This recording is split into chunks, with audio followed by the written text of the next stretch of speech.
This lock is quite old. It shouldn't be much of a challenge.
I need to find where the safe is hidden and lockpick it.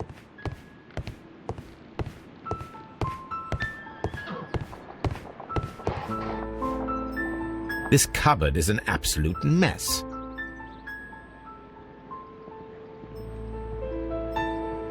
Several books have fallen from the shelves. It seems as though this cupboard can be moved. I'll give it a try.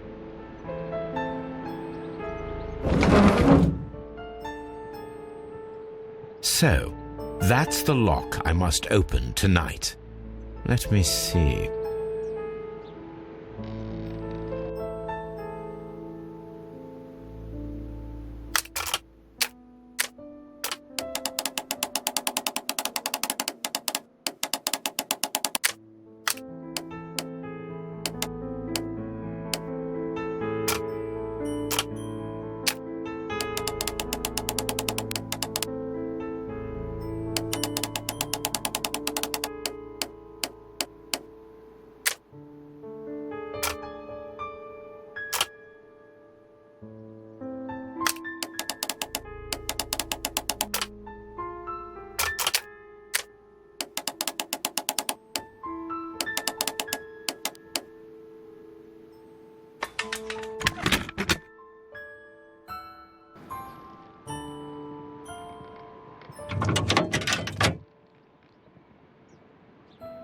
What a surprise! Another lock. And I won't be able to pick it. I recall that precious key around Foley's neck. It might prove a decent fit. I suppose they hired me to only open the first lock. Let us wait for the thieves, trap them, and find out. Let us check the thieves' possible escape routes in the event that they are caught off guard by the police from the front door. This door is a perfect means of escape in an emergency.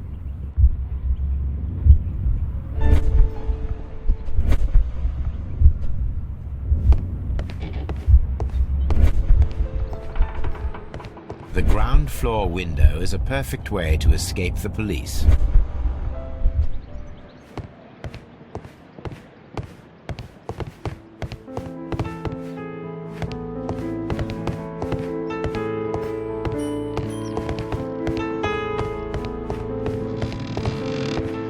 Although this window is high above the ground, it would be possible for one of the thieves to attempt to use it for their escape.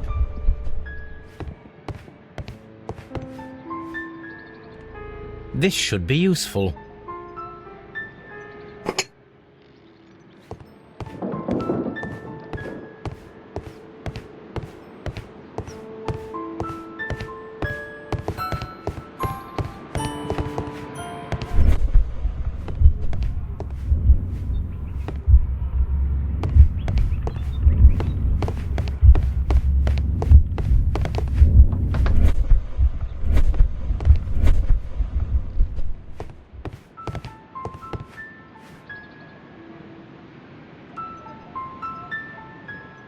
One step on these beads, and our thief will go flying.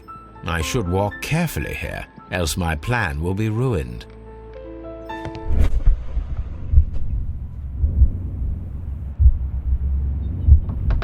Any thief who finds his way upstairs will roll down very quickly.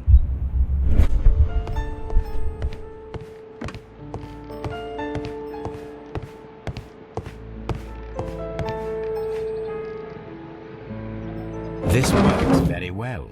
No one will escape through this window now.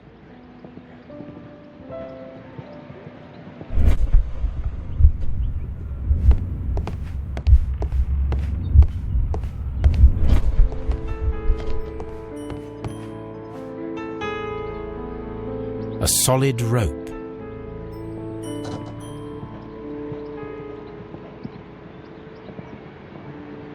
This should be useful.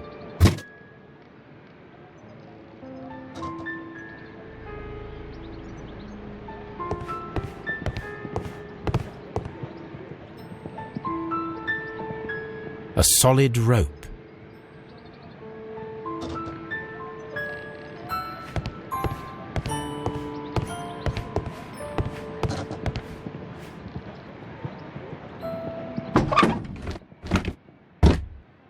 There is no ladder. If anyone falls here, he will need assistance to get out.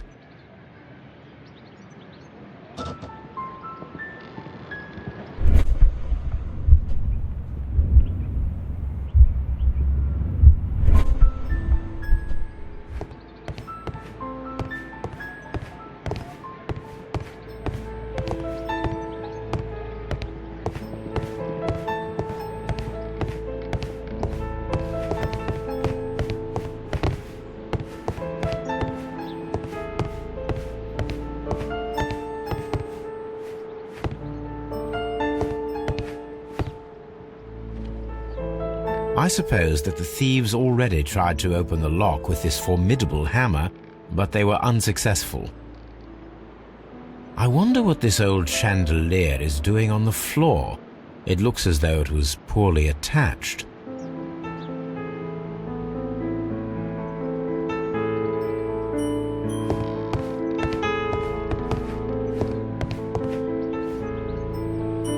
This should be useful.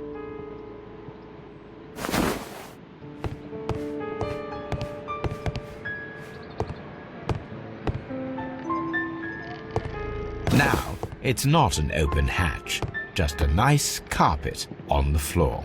I should walk carefully here, else my plan will be ruined.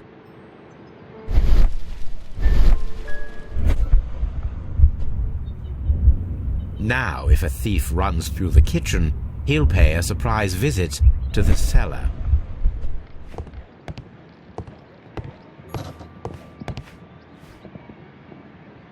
A solid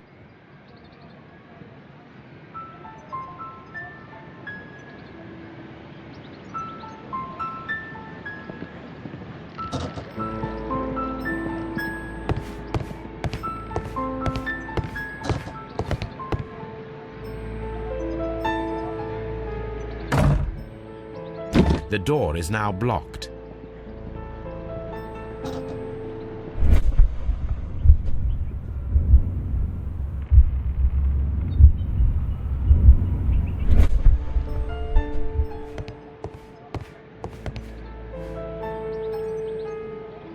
This should be useful.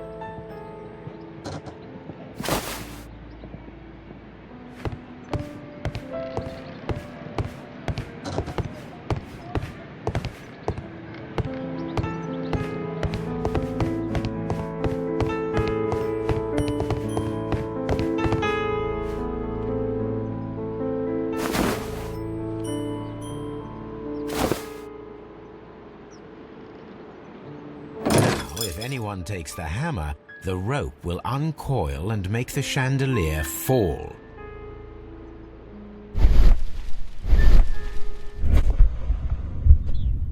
If he runs through the dining room and takes a sledgehammer to force open the door, the chandelier will knock him down. The traps for my circus companions are all prepared. I can leave now, but I'll return later with Charles Foley and his companions.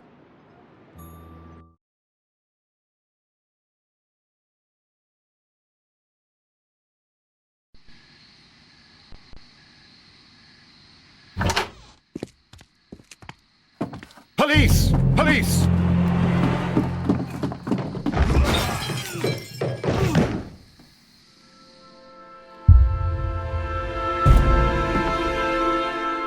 Stop where you are! Where are they? Trapped, Watson, with your assistance. How so? You sounded just like a real bobby, my dear fellow. You startled them into the traps. I did? I assure you, Watson, it was quite an entertaining show. They will not escape the house now. You scum! And this is the pistol used for the murder in Half Moon Street. How do you know about that? Have you closed the case yet, Sherlock? Mycroft, what are you doing here? Did you follow me? Sherlock, it may seem that I used you, but you should be pleased to know that you have served our Queen well, in this instance. So now, let us catch the big fish. But this man is not one of the merry men? No. Then why exactly are we here, Sherlock? This gentleman, Charles Foley, has been involved in a double murder, and the hunter of a set of valuable antiques, the Hellenistic treasures, which disappeared in a theft many years ago. You're no better than the coppers!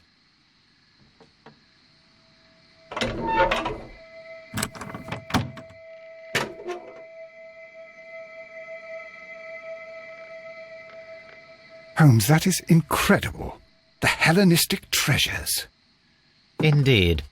Nothing but trifles. Where are the merry men? I don't know why you are asking me, Mycroft. They are yours to find.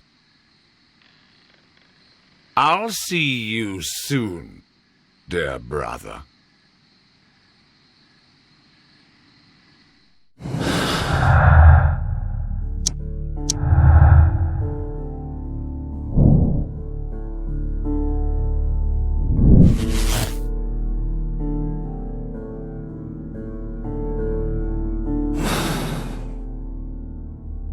Don't move, you flim-flammer.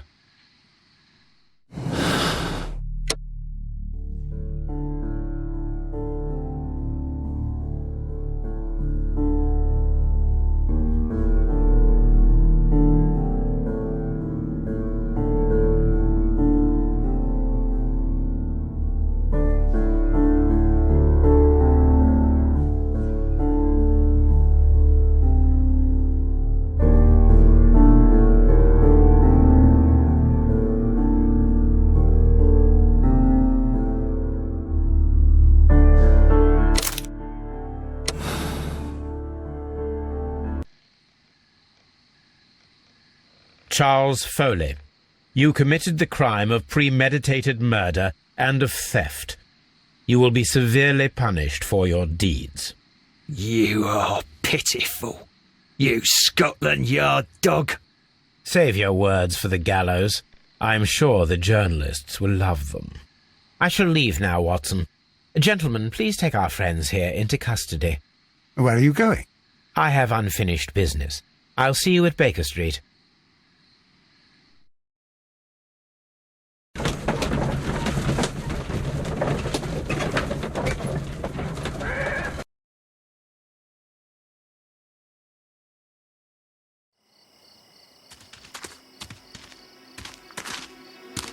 Be careful with the lamps. Don't bring them too close to the barrels. Good evening, gentlemen. Who's there? That is of no importance. What matters is who you are and the plans that you have here. So you can stop us from carrying them out?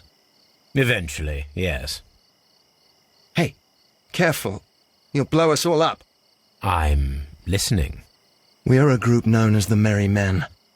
But I suppose you knew that already. We are the men who've already lost everything of value in their lives.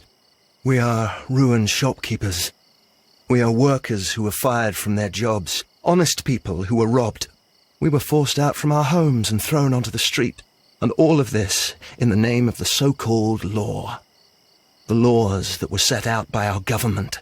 The laws that make the commoners only more vulnerable and the wealthy more protected. We are not only from the British Empire. Some of us are from the New Lands, America, Australia, and we are many. But men we are still, and we are merry for that we stopped being afraid. For those powers that be had done their best to plant the fear inside our souls, and we accepted it so easily. The fear advised us to keep our heads bowed. It prevented us from fighting. Bankers and politicians, they own our lives, our work, our bread, and they push us to compete between each other, just to see who may serve them better. But in the end, they are the few, so they are weak. They are nothing without their titles. We should not fear them. Our so-called masters should fear us instead. The time has come for our group to stand tall.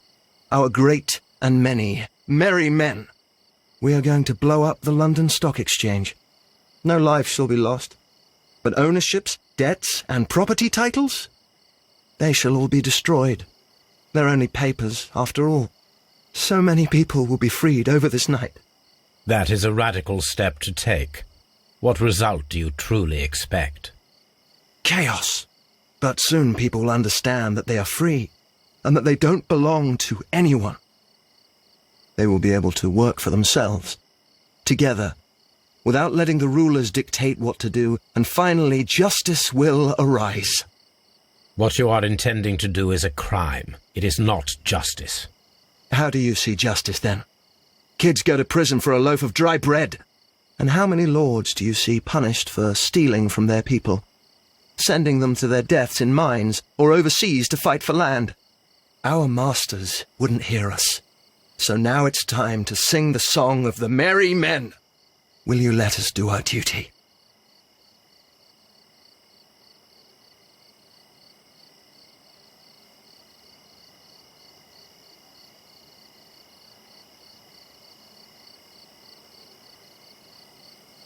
When people fight the order, they are too blind to see the consequences that throw society into chaos.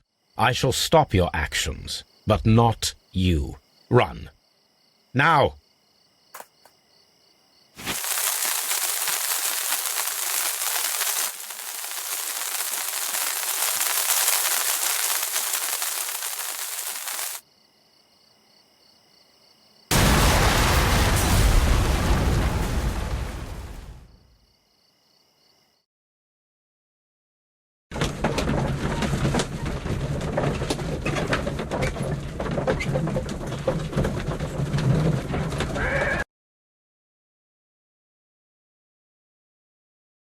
So, you're interested in Russian literature now?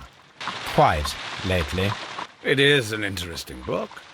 I remember a few lines. Really? I tried reading it myself, but I had a hard time understanding it. Yes, Doctor. It's about intelligence. Sherlock, I vaguely recall one of the lines. Sometimes it takes something more than intelligence to act intelligently. There were also a few words along the lines of, pain and suffering are always inevitable for a large intelligence and a deep heart. Tell me, Doctor, does my brother show any signs of pain or suffering? Not that I know of. Because you see, Doctor, behind all of his masquerade, my brother does possess a deep heart. So deep that he does not recall where he places his love. Well, I'm sure that... His love and his duty that, in the first place, should be directed towards the Empire. For without it, we would be nothing. A country filled with uncivilized men. And the Empire needs order and discipline. It has no room for chaos. People who commit crimes, or at the very least intend them, deserve punishment, Sherlock. Without justice, there can be no civilization. But we serve the truth, not justice. Your truth, Doctor, that may prove immoral. Allowing people to terrorize London, destabilizing the whole empire. Terrorize only the powers whom you serve, Mycroft. Not I, not Watson, not Mrs. Hudson, not Wiggins. Sherlock, the merry men are to be stopped. Not by me. You created the merry men. Stop them yourself. Only make sure that you don't create 10 more merry men by arresting the one. Good night, Dr. Watson. Anything in the post, Watson? Any clients worthy of our attention? Only a second reminder from Mrs. Hudson about our new neighbour. She urges you to remove your... Oh, I don't care about that. Holmes, the lady who will be moving in shortly has requested the use of our spare room to place all of her boxes. Wait. What? A lady?